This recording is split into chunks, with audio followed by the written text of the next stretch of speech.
शुंभुभूति तीन भूतले समंजस्य ज्ञानी विभूतितसा विराजितुं मेनि विधुमतात्मा छपा क्रीडी गुणोत्करी करी नमोरिहंताडं नमो सिद्धाडं नमो आर्याडं नमो छायाडं नमो नुई सुविसाडं अनंतनं परम सिद्ध भगवान की 1000 भगवान आदिनाथ स्वामी की 1000 भगवान महावीर स्वामी की परम पूज्य आचार्य भगवान समंतरुद्र स्वामी की परम पूज्य आचार्य विराग सागर जी मुनि महाराज की परम पूज्य आचार्य पुष्पन सागर जी मुनि महाराज की अहिंसामय विश्व धर्म की चर्या श्रोमणी आचार्य गुरुदेव 108 विशुद्ध सागर जी धीराज की आचार्य भगवान 108 प्रणाम सागर जी महाराज की समस्त आचार्य संघ की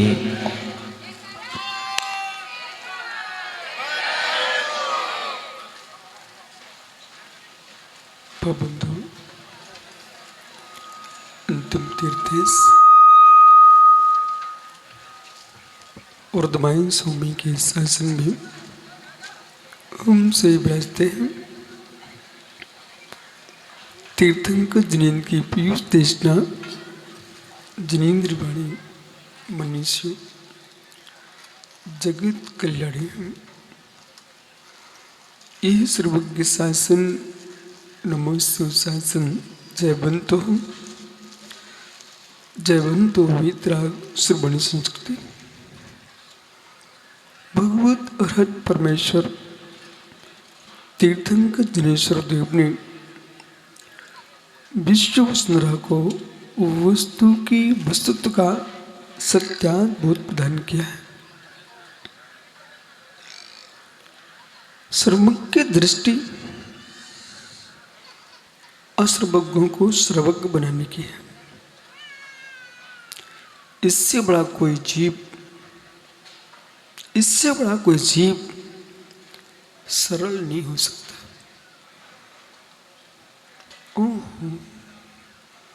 तब मुझे मालूम चला कि जगत में अपने आप को भगवान कहलाने वाले जीव कितने कठोर थे। अपने आप को भगवान कहलाने वाले लोग कितने कठोर थे जो एक शब्द में ही बोल पाए, एक शब्द नहीं बोल पाए कि तुम भी भगवान हो। समझिए मैं क्या कह रहा हूं। एक बहुत बड़ी तप साधना जो कभी किसी से नहीं बोल सके तुम भी भगवान हो। सच्चा हृदय, सरल हृदय एक विद्वान दूसरे विद्वान को विद्वान के रूप में देख पाए, कठिन साधना। एक सुंदर वकील दूसरे को अपने आगे उठना देख सके, कठिन साधना। एक अध्यापक दूसरे अध्यापक को ऊपर देख पाए, बड़े बहुत कठिन साधना। एक नेता दूसरे नेता को ऊपर उठते देख रहे, खड़ी, बहुत कठिन साधना। एक साधु दूसरे साधु को ऊपर उठते देखे, कठिन साधना। नीरस करना, उपवास कर लेना, पग विहार कर लेना, शरीर की साधना। जगत को अपने ऐसा बनाने की दृष्टि रखना, निज भगवान आत्मा की साधना।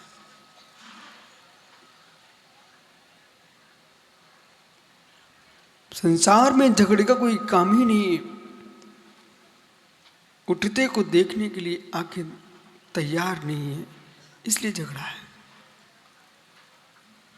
गिरते को देखने के लिए आंखें तैयार हैं, इसलिए झगड़ा है। एक परमात्मा मैंने देखा जिसने यूं कह दिया हो आप भी भगवान हो।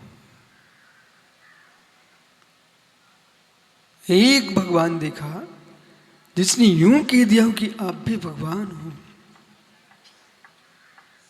उसका नाम सर्वज्ञ है, उसका नाम अरिहंत अरिहंत है। बेटा कोई किसी को भगवान बनते नहीं देखना चाहता। संसार में देखो, प्रणाम सागर जी, भक्त बनाने वालों की स्पर्धा है। लोग रजिस्टर चढ़ाए हुए हैं कि देश में मेरे कितने भक्त हैं, विदेश में कितने भक्त हैं। हे मित्र, तुम रजिस्टर बना सकते भक्तों के, हमारे केवली सर्वज्ञ ज्ञान में झलक रहा है विश्व में भगवान कितने हैं।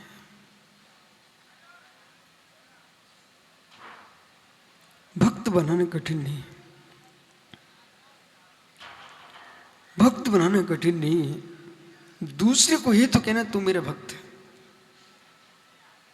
जो भक्त बना रहा है उसे भक्त बनना कठिन नहीं है, उसको भी चुनौती है तुम भगवान बन के आ जाइए। जो विश्व में अपने भक्त बनाने की स्पर्धा कर रहा है वो भगवान बन ही नहीं सकता, क्योंकि भगवान बनने वाला जो जीव होता है वो राग देश शून्य होता है। तुम भक्तों की संख्या बढ़ाओगे, तुम राग की संख्या बढ़ा रहे हो। भक्त ऐसा होना चाहिए जैसे अनंत की प्रतिमा है, वो किसी से कुछ बोलती भी नहीं है, कुछ पूछती भी नहीं है, कुछ लेती भी नहीं, देती भी नहीं है, लेकिन आप अपने कर्मों का क्षय करने के लिए प्रभु के चरणों में स्वमेव आते हो। ऐसे सच्चे वीतरागी श्रमण के पास ये भक्त अपने आप आते हैं, वे भक्तों के पास नहीं जाते। योगी भक्त के पास भी नहीं जाता, भक्त को बुलाता भी नहीं है, उनके पास भी नहीं जाता, उनको बुलाता भी नहीं है। बोले क्यों? बोले क्यों?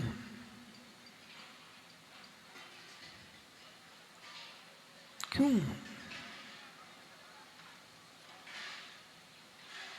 नरेश भाई,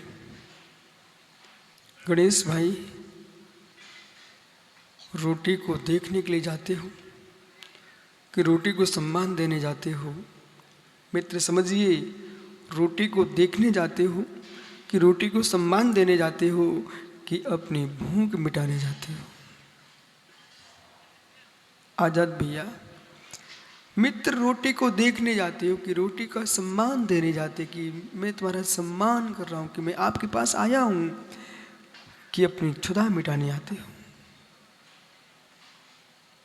जैसे भूखा प्राणी अपनी क्षुधा के शमन के लिए रोटी के पास जाता है, रोटी को मुख में रखता है, ऐसे सम्यक दृष्टि श्रद्धा से संपन्न अपने श्रद्धे को सम्मान देने नहीं जाता है, अपनी श्रद्धा की भूख मिटाने जाता है, कर्म का शमन करने के लिए जाता है, उनके लिए नहीं जाता, अपने लिए जाता है। धर्म की परिभाषाएं लोभ कसाय के संग साथ जोड़ दी जा रही है। आज ऐसा तांडव चल रहा है, हर धर्म की क्रिया को लोभ कसाय के साथ जोड़ा जा रहा है, परिग्रह संज्ञा के साथ जोड़ा जा रहा है, उसका परिणाम ही नहीं कर रहा है, व्यक्ति वहीं जा रहा है, धर्म से दूरी बढ़ रही है। डॉक्टर जितेंद्र ने बोल दिया कि उमेश, कहाँ गया उमेश? डॉक्टर जितेंद्र ने बोले उमेश ऐसा बोल दो, आप भगवान के पास जाओगे तुम्हारे घर में संपत्ति आ जाएगी। उमेश ने बोल दिया। अब देखना, जिसको उमेश ने कह दिया तुम भगवान के पास जाओ संपत्ति आ जाएगी, वो व्यक्ति क्या देख रहा है? उधर भगवान को देखता है, उधर अपनी संपत्ति को देखता है। काश तीव्र अशुभ कर्म का उदय रहा ओ उमेश भैया संपत्ति उस घर में नहीं पहुंची, सबसे पहला शत्रु वही हो जाएगा। बोले उमेश झूठ बोलता है। नहीं मित्र, हम आपको संपत्ति के लिए भगवान के पास नहीं बुला रहे हैं। हम संपत्ति के लिए भगवान के पास नहीं बुला रहे हैं। सोनू, घर में शांति ज्यादा है कि मंदिर में शांति ज्यादा है? मंदिर में शांति है। हम संपत्ति के लिए नहीं बुला रहे हैं। जो लोक में दुनिया में करोड़ों पैसा खर्च करके संभव नहीं है, आज चुनौती है विश्व के लिए किसी भी बाजार से शांति खरीद के लाओ।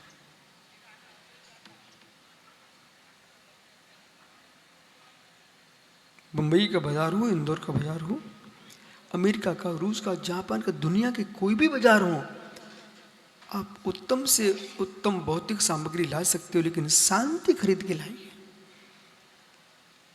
विश्व के कौन से बाजार में शांति मिलती है आप लोगों को?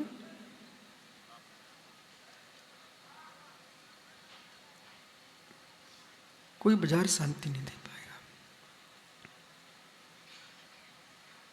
भौतिक सामग्री दुनिया में किसी बाजार में मिल सकती है स्वतंत्र, लेकिन आत्मा की शांति प्रभु के द्वारा मिलती है।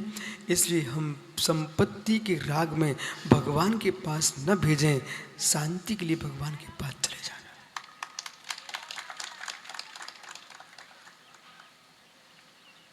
प्रणाम सागर जी बोल रहे तो कल शाम को ही बोले क्या बम्बई में हो रहा है? मैंने कहा मित्र कुछ पता मुझे भी नहीं है, मैं तो मात्र आया हूँ। तो ये कि यहाँ पर भाई बोलता है इनकी भिंडी की भाषा में, बोले महाराज उपद्रव चल रहा है। वो इनकी भाषा थी। हे मित्र, वह उपद्रव भी श्रेष्ठ है जिससे मिथ्यात्व का विनाश होता हो। वो उपद्रव भी श्रेष्ठ है जिससे कसाय का उपद्रव मिटता हो। वह उपद्रव भी श्रेष्ठ है असंयम का उपद्रव मिटता हो। उपद्रव श्रेष्ठ है कि मित्र धर्मात्मा धर्मात्मा से यहां मिल लेंगे तो सिद्ध सलाह पर मिलके बैठ पाएंगे।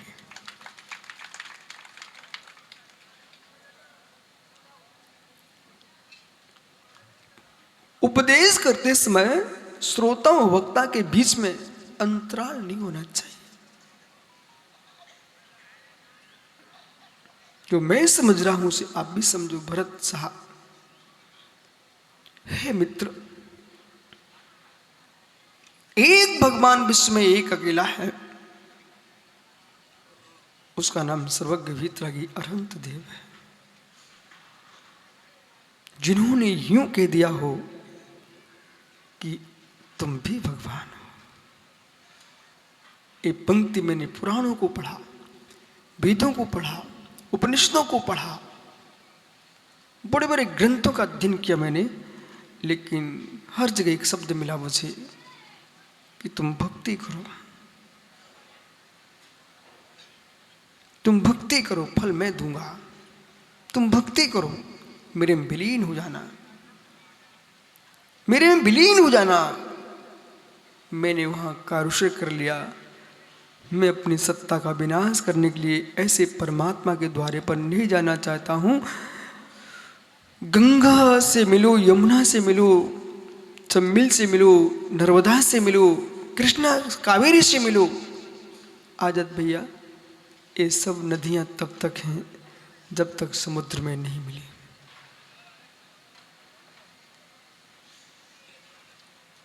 ये सब नदियां कब तक हैं? जब तक खारे समुद्र में नहीं मिली। अपना अस्तित्व मिटा डाला नदियों ने समुद्र में मिल करके। अपना अस्तित्व मिटा डाला नदियों ने समुद्र में मिल करके। मैं ऐसे परमात्मा से नहीं मिलना चाहता हूं कि मेरा अस्तित्व मिट जाए तुम्हारे से मिलने से।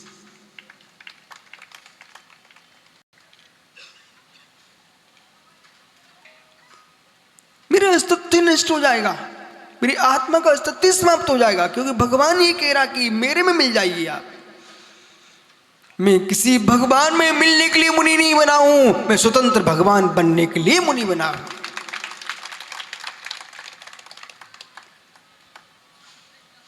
उस परमात्मा से मैं बात करता हूं प्रभु, जो यूं कहते हो मित्र मैं भगवान हूं, प्रकट परमात्मा हूं, आप भगवान हो, प्रकट परमात्मा हो, ये बात जमती है। प्रकट परमात्मा है अरिहंत सिद्ध, अप्रकट परमात्मा हम सभी हैं, और अप्रकट परमात्मा कह करके उन्होंने मुझे पुरुषार्थ की ओर इंगित कर दिया। यदि आपसे कोई प्रश्न करे विश्व में पुरुषार्थ प्रधान संस्कृति कौन सी है, दुनिया में कोई डॉक्टर्स कर रहे हैं, कोई पढ़ाई कर रहे हैं, गंभीर अध्ययन कर रहे हैं, सुब्रत सागरी, उनके लिए उत्तर है कि विश्व में पुरुषार्थ प्रधान संस्कृति कौन सी है, तो मित्र एक इकलौती है, उसका नाम श्रवण संस्कृति है। यहाँ पर हर कार्य पुरुषार्थ से होता है। पुरुष का मतलब है पुरुषार्थशील। हे मित्र, पुरुषार्थ से तुम नरक जा पाओगे, पुरुषार्थ से तुम निगोद जा पाओगे, पुरुषार्थ से तुम पशु बन पाओगे, पुरुषार्थ से तुम मित्र देव बन पाओगे, पुरुषार्थ से मनुष्य बन पाओगे, और पुरुषार्थ से तुम परमात्मा बन पाओगे। नरक जाने के लिए खड़ेरी ऐसे नहीं जा पाओगे। कहाँ है तुम्हारे मित्रगण? ज्ञानी कहते हैं अपने बिल्लू भैया से, नरक जाने के लिए भी पुरुषार्थ चाहिए पड़ता है, फिर भगवान बनने के लिए बिना पुरुषार्थ से कैसे बन सकते हो?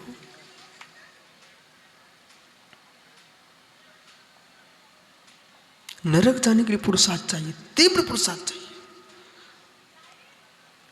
परिग्रह जोड़ना पड़ेगा, छल कपट मायाचारी करना पड़ेगी, गरीबों का धन हड़पना पड़ेगा, दूसरों को केस में फंसाना पड़ेगा, तब तुम्हारा नंबर नरक में लगेगा। हो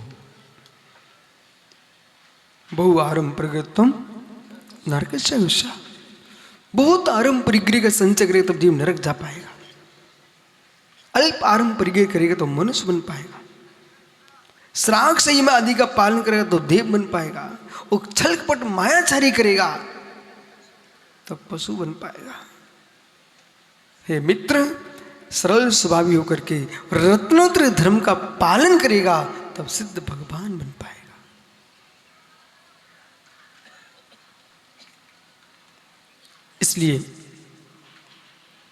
इसलिए सम्यक पुरुषार्थ करोगे तो परमात्मा बनोगे, और विपरीत पुरुषार्थ करोगे तो संसार में भ्रमण करोगे। ये किसने कहा? सम्यक उपदेश देने के लिए भी पुण्य चाहिए, सम्यक उपदेश पाने के लिए पुण्य चाहिए, और सम्यक उपदेश देने के लिए सरल परिणाम चाहिए, सरल परिणाम चाहिए। एक पुरुष, डॉक्टर जितेंद्र, एक पुरुष प्याऊ के पास खड़ा हुआ है और पानी लेकर के सोनू सबसे कह रहा है पानी पियो। ओह, क्या बोल रहा? पानी पियो। अब आप लोगों के पास फोटो खींचने की मशीनें तो बहुत हैं, हड्डी के भी आप एक्सरे निकाल लेते हो, ठीक है ना? ऐसा कोई मशीन लाइए जो जीव के परिणामों की फोटो खींचती हो। बन गई क्या? ऐसी मशीन लाओ जीव के परिणामों की तस्वीर खींचती हो। भाई सुन रहा है कि नहीं? अब जब आप खड़े हुए हो और मटके में पानी भरे हुए हो, हाथ में गिलास लिए हो, सबको पानी पिला रहे हो, आइए पानी पी लीजिए। मित्र, जगत को लगेगा क्या है, मटके का पानी तो पिला रहा है। ऐसा नहीं है, ऐसा नहीं है, ऐसा नहीं है। जिसके पानी जैसे प्रणाम शीतल हो गए, वही दूसरे को खड़े होकर पानी पिला पाएगा।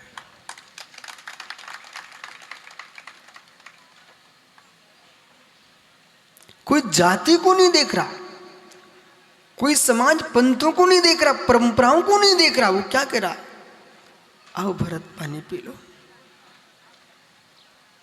हो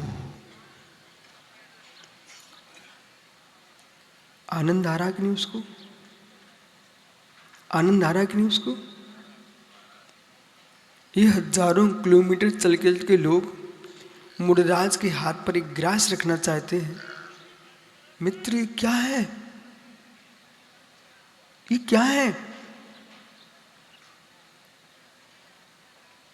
कोई दिल्ली से आ रहा है, इंदौर से आ रहा है, दुनिया के प्रांतों से आ रहा है, राजस्थान से आ रहा है, महाराष्ट्र कर्नाटक से आ रहे, क्या है? बस गुरुजी एक बार यूं कर लूं, आप यूं कर दो। बोले मैं यूं कर लूं, आप यूं कर दो। इस रहस्य को भी सीखना चाहिए, इस रहस्य को भी जानना चाहिए। वर्षों वर्षों का क्लेश, वर्षों वर्षों का दुख। मित्र, आप तो लेंस के डालने के पहले आजकल तो आप बिल्कुल शल्य क्रिया कर रहे हो। किससे? लेजर से। मतलब शल्य क्रिया कर रहे हैं आजकल डॉक्टर। किससे? लेजर से। सब तुम्हारे लेजर के माध्यम से उद्रस्त रोग ठीक हो सकता है, तो योगी की आंखों के लेजर से आत्मस्थ दुख दूर हो सकता है। इसको मैंने जान नहीं लिया, जी लिया है। गुरु की श्रद्धा के देखो, प्रणाम सागर जी, गुरु पर हमारी श्रद्धा है ये महत्वपूर्ण नहीं है, वो तो होना ही चाहिए ना। गुरु पर हमारी श्रद्धा है ये तो हमारी है ना, तुम महान नहीं हो। गुरु पर तुम्हारी श्रद्धा है इसलिए आप महान नहीं हो। ऐसा जीवन जियो कि गुरु को भी आप पर श्रद्धा हो।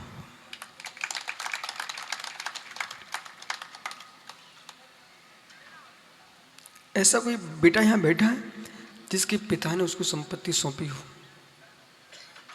मुस्कुरा करके कोई हो तो हाथ ऊपर कर देना, मुस्कुरा के सौंपिए कि तुमने छीनी है।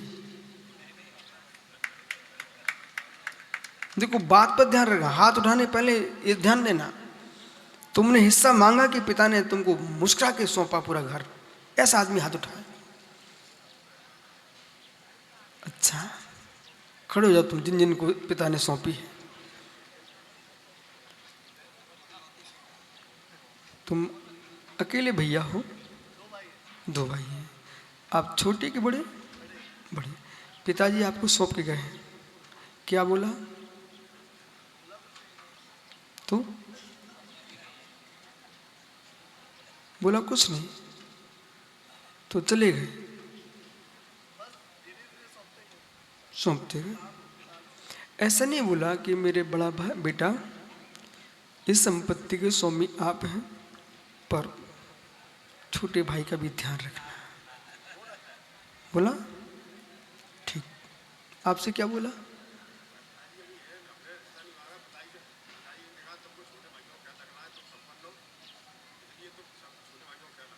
अच्छा, रखते कि नहीं आप? मतलब पूरा रखते ना, पूरा छीन लेना उसका। अच्छा ठीक है। अब सुनो डॉक्टर साहब, मैं क्या पूछ रहा हूं। इन दोनों के पिताजी ने, बेटा पिता संपत्ति सौंपे, इसका मतलब समझिए, इसमें एक एक सिक्का कमाया हो, किस तरीके से कमाया होगा। और तुम अपरिचित आदमी हो, कोई परिचित नहीं हो, तुम सब अपरिचित हो, पिता के परिचित थोड़ी हो। पता नहीं कौन से भव से, कौन से शेर की पर्याय से आए हो कि गजे अजगर की पर्याय से आए हो, कौन से जाति से आए हो, कौन से पंथ से आए हो, पर बेटा तुम मेरे घर में आ गए ना, हमारे रजबीर के नियोग से तुम्हारी आत्मा ने शरीर पा लिया है, उस पिता को कितना भरोसा है कि बेटा हम तुम्हें सब कुछ सौंप रहे हैं, तो तुम्हें भी भरोसा दिलाना चाहिए कि पिता ने जैसे आपको संपत्ति दी है, उस संपत्ति में देव भी हैं, शास्त्र भी हैं, गुरु भी हैं। जिनके पिता ने संपत्ति सौंपी है उनको देव सा गुरु की भक्ति भी सौंपी है। बैठो भैया, अच्छा किया आपके पिताजी दे के गए हैं, आप यहाँ मुझे दिख रहे हो, इसका मतलब है कि तुमको धर्म भी पिताजी सौंप के गए। उस क्षण के परिणामों से मिलो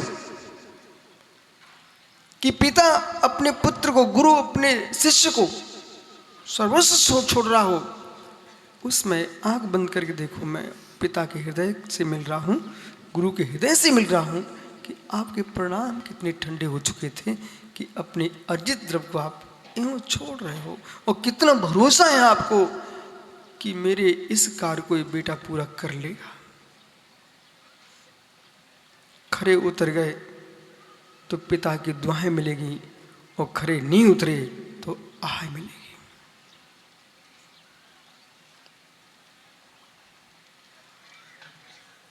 देश के इतने नागरिकों ने किसी देश के मुखिया को बना के बिठाया हो, उसे आंख मीच करके सीट पर बैठने के पहले आंख मीचना चाहिए, वो आंख बंद करके देखना चाहिए कितनी लाखों करोड़ों की श्रद्धाओं ने मुझे ये पद दिलाया है, मुझे 5 साल तक उसके साथ दुर्व्यवहार नहीं करना चाहिए, हर व्यक्ति के साथ अच्छा व्यवहार करना चाहिए।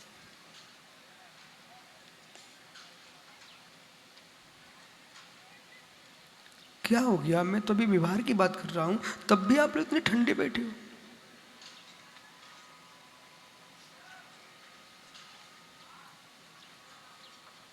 यदि मुझे आपने नमस्कार किया, प्रणाम सागर, इतने मुराजों को आपने नमोस्तु बोला है, तो इनको यूं नहीं करने चाहो चलो चलो चलो हटोगी नमोस्तु, हटो नहीं, मैं इस पक्ष का आदमी नहीं, बिल्कुल नहीं। महाराज, मनुष्य का मस्तक झुकवा पाना ये टेढ़ी खीर है। अपने मां के पैर नहीं छुपाता, पिता के पैर नहीं छुपा, जिसने संपत्ति दी हो, तुमने कुछ भी नहीं दिया, आपके रत्नात्रय धर्म की श्रद्धा से वो आया है। हे मेरे श्रद्धे, सब कुछ नष्ट हो जाए पर श्रद्धा श्रद्धे संबंध नष्ट ना हो।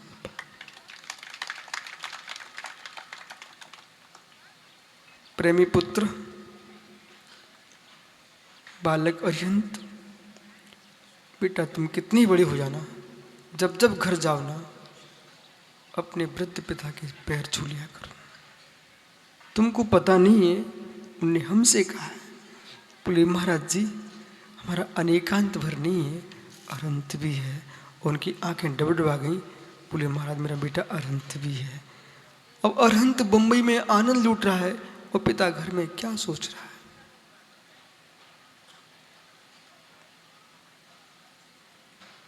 विदिशा में मेरा चातुर्मास हुआ। आज श्री विराग सागर महाराज ने हजारों लोगों से बोला कि विशुद्ध सागर विदिशा में है। बोले विदिशा में, पुनः बोला विदिशा में है। इसका मतलब क्या था? वो कहना चाह रहे थे कि विद्वानों के गांव में विशुद्ध सागर अकेले हैं। गुरु को विश्वास है आपके ऊपर। हे मित्र, आपको गुरु पर भी विश्वास हो और प्रभु पर भी विश्वास हो, जिनवाणी पर भी विश्वास हो, तभी तुम सच्चे शिष्य हो।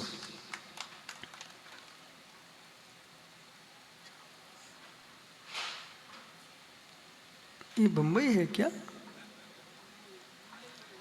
सोनू? माया नगरी में सब शांत बैठे।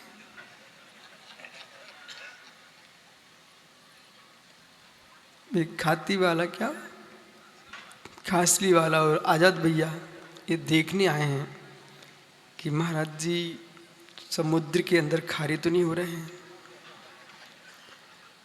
मित्र, सोने की डली चाहे नाली में पड़ी हो चाहे समुद्र में पड़ी हो, पर सोना तो सोना है, जो है सो है।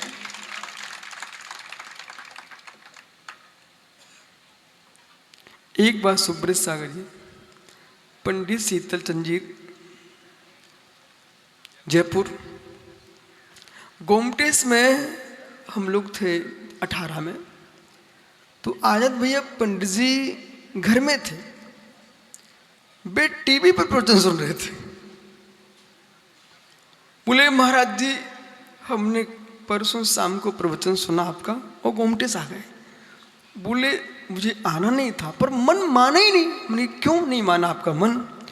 बोले मैं आपका प्रवचन सुन रहा था पर मुझे ऐसा लगा कि अब यहाँ तो विश्वसार बदल के बोलेंगे ना कुछ। बोले आपने इतने साधु संतों के बीच में भी अपनी आत्मा नहीं छोड़ी, इसलिए मैं यहाँ आपको बधाई देने आया। मित्र, आत्मा ही छोड़ दी तो बचेगा क्या? आत्मा ही छोड़ दी बचेगा क्या? एक बार परमात्मा छूट जाए तो बच जाएगा, पर आत्मा छूट गई तो न परमात्मा मिलेगा न मित्र तुम परमात्मा बन पाओगे। इसलिए अपनी आत्मा को मत भूल जाना। भगवान ने कहा नित्यम तदेवेद, नित्यम तदेवेद मिति। ये सूत्र बहुत गहरा है।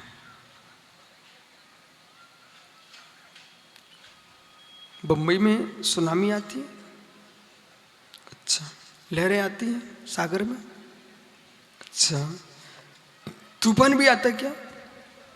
तूफान भी आता है, अच्छा, हवाएं आती हैं। भरत ऐसा करो, अच्छी तूफान आए, अच्छा आंधी आए, तूफान आए तो आपको उसे बंद कराने जाना चाहिए कि नहीं जाना चाहिए? भाई शांत हो जा, शांत हो जा, शांत हो जा। उस तूफान को बंद कराना चाहिए ना? नहीं, तुम तूफान को बंद कराने जाओगे, हो सकता आप ही उड़ जाओ, आंखें चली जाए, शरीर नष्ट हो जाए। ज्ञानी लोग किसी भी तूफान को बंद नहीं कराते। महात्मा हो, निर्विकल्प सागर बगल में कौन है? बालक बैठो। ज्ञानी पुरुष किसी तूफान को बंद कराने नहीं जाते, इंतजारी करते हैं। तूफान का समय कितना है? तूफान का समय कितना है? जितने युवा यहां बैठे हैं मेरी बात को ध्यान से सुनना, मैं क्या बोल रहा हूं। तूफान का समय कितना है? आंधी का समय कितना है? कोई को मालूम नहीं है? अरे बालको राजस्थानी दोनों बेटा बोलो बेटा, तूफान का समय कितना है? आंधी कितने दिन तक चलती है? कुछ घंटे की। बेटा ये प्रश्न है ना, कुछ घंटे की तो चलती है, पर आंधी कितने घंटों की संपत्ति को उखाड़ के फेंक जाती है। जैसे वृक्ष को लगने में, ऊपर होने में, पुष्पित फलवित पुष्पित होने में 5-5, 10-10 वर्ष निकल गए। 50, 100 वर्ष के वृक्ष खड़े होते हैं, बिल्डिंगें खड़ी होती है, भवन खड़े होते हैं, परंतु 1-2 घंटे की आंधी। जिसका घर गिरता उससे पूछना, जिसके वृक्ष गिरते उससे पूछना। मौसम आम का आ रहा है और तूफान आ जाए, आम के बगीचे वाले से मिलना। कितना सोनू वो बेचारा धूप में बैठा बैठे बौर की रक्षा कर रहा था, अमियों की रक्षा कर रहा था, और मूलचंद एक दिन आया तूफान, सारी अमियां नीचे टपक गई। बराबर बेटा, अब तुम मेरी बात संभल के सुनना। इधर देखो, तुम बौर हो, तुम अमियां हो, ये बढ़ रहे हो, तूफान से बच के रहना चाहिए। कसाय का तूफान आता है, इच्छाओं का तूफान आता है, वो वासनाओं का तूफान आता है। रावण के पास कितनी संपत्ति थी, सीता को देख करके तूफान आ गया। पद्म पुराण में देखो हर जगह रावण की प्रशंसा लिखी, जब तक उसने सीता को नहीं देखा था। उस सीता को देखते उसका तूफान ऐसा आया, संपूर्ण लंका समाप्त हो गई। आवेग का तूफान आता है। जैसे ज्ञानी पुरुष तूफान के काल में अपने घर की खिड़की बंद कर लेता है, देखा कभी आपने?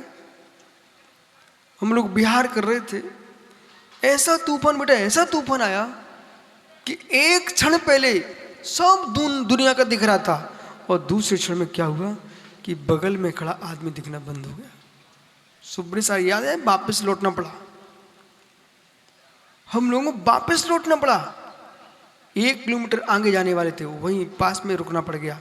इतना तेज तूफान था, लेकिन हुआ क्या, जहां ठहरे उस कच्छ की सारी खिड़कियां बंद, गेट बंद, तूफान चल रहा था पर मैं सुरक्षित था। ध्यान दो, तूफान चल रहा था, मैं सुरक्षित था। आप भी तो ऐसे ही करते हो ना, कितनी ठंडी गर्मी हो, तूफान चले, लेकिन आप अपने घर के गेट बंद कर, खिड़कियां बंद कर लेती हो, बोले अंदर हवा आना नहीं चाहिए, बाहर चलने दो। ऐसी संसार में चाहे किसी के पुण्य का तूफान चले, कहीं पाप का तूफान चले, इच्छाओं का तूफान, वासना का तूफान चले, पर अपने भीतर की खिड़की बंद कर लो, अंदर हवा नहीं जाना चाहिए, तुम सुरक्षित हो जाएगी। समझ गए? कॉलेज में हो, तूफान चल रहे हैं, बच के रहना, बैठ जा, तूफान है।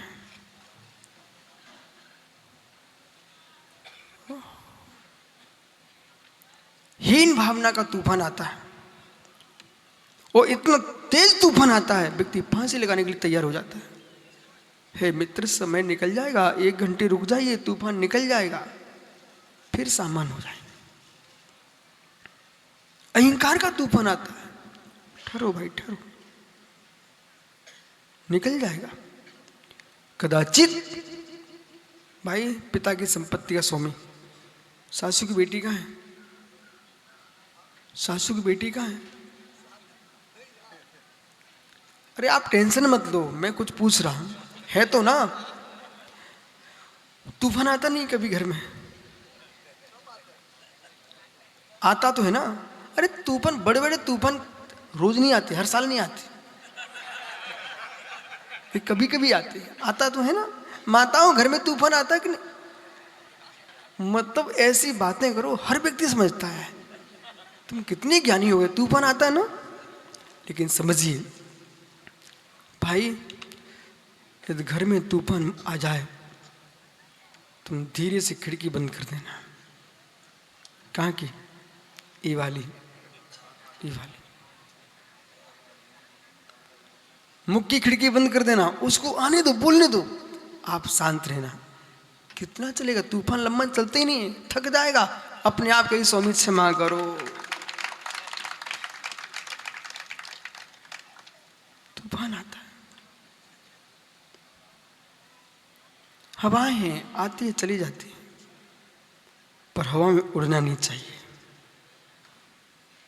हवाएं आती हैं चली जाती हैं, हवा में उड़ना नहीं चाहिए। मन में कसाएं आती हैं चली जाती हैं, कसाओं में बहना नहीं चाहिए।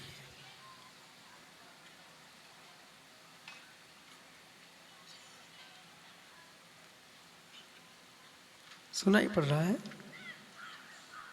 अच्छा, समझ में भी आ रहा है?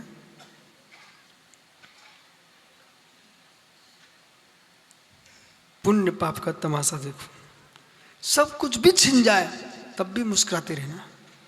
ये महात्मा जी ने आज अपने सिर के ऊपर का सब छिना दिया।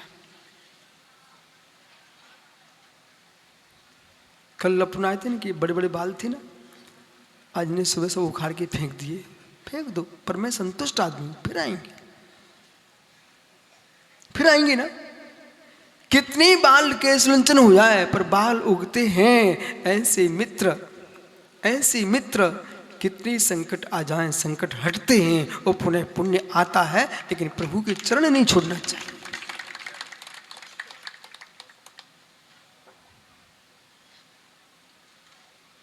वो चांद ही निकला है तो बोले आप प्रश्न कर सकते, बोले आप कह रहे हैं फिर से आते हैं, लेकिन बहुत सारे लोग बैठे, बोले महाराज जी हमें बता दो हमारे कब आएंगे अब। अरे सामने हमारे बैठे दादा ही भैया, वो कह रहे गुरु जी मेरे कब आएंगे, आप टेंशन मत लो, बिल्कुल टेंशन मत लो, आप ऐसा सोचो हे प्रभु जिसके बाल निकल जाते हैं चांद कितनी चमकती है, चमकती ना भैया, आपको विश्वास ना हो तो आप शीशा में जाके देख लो, चमकती है। मतलब ये घास उखड़ने अपने आप झड़ जाए तो चांद चमकती है। ऐसे मित्र जैसे चांद चमक रही है ऐसे कर्म मेरे अपने आप झड़ जाए, मैं सिद्ध सलाह पर चमकूं।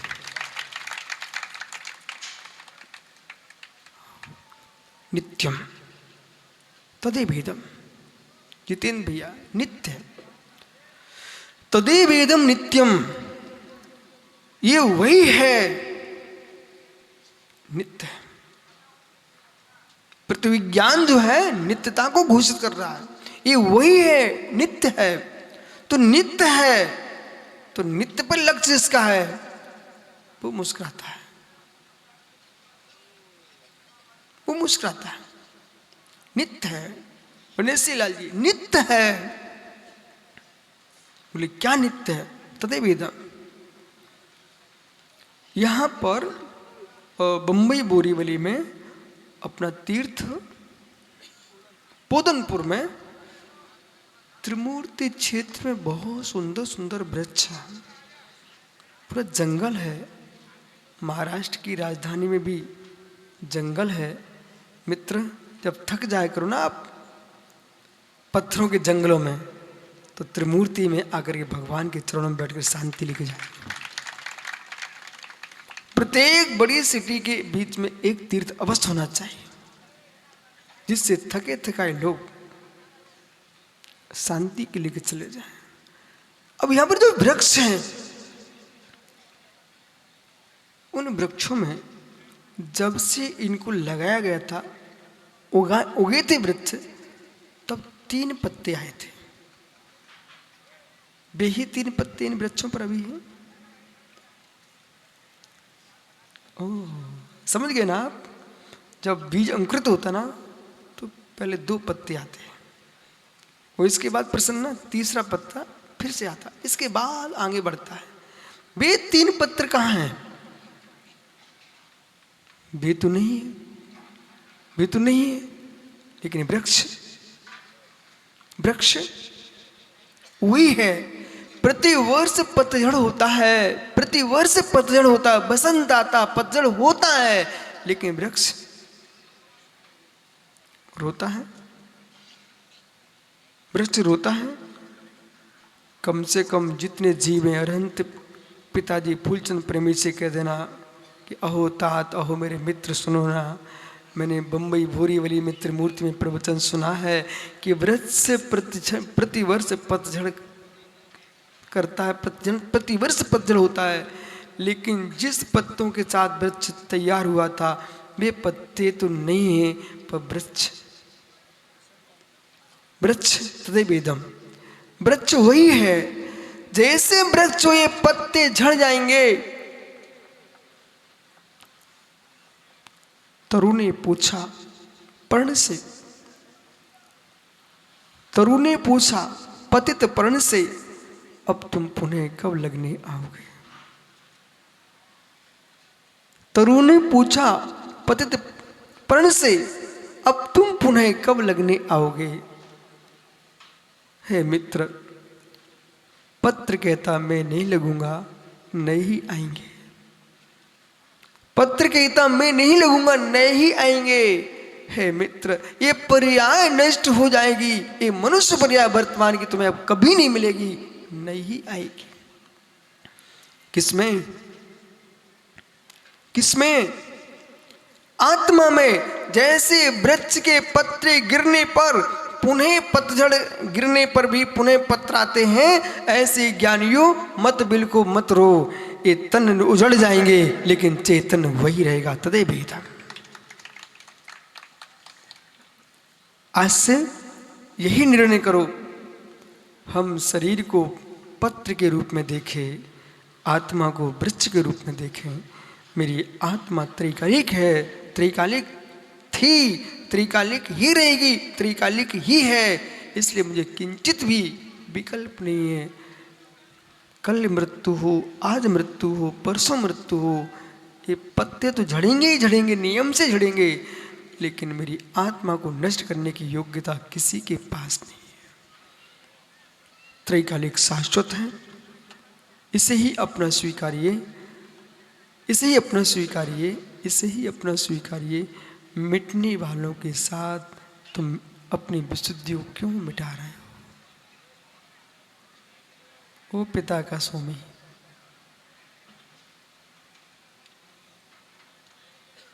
जाओ,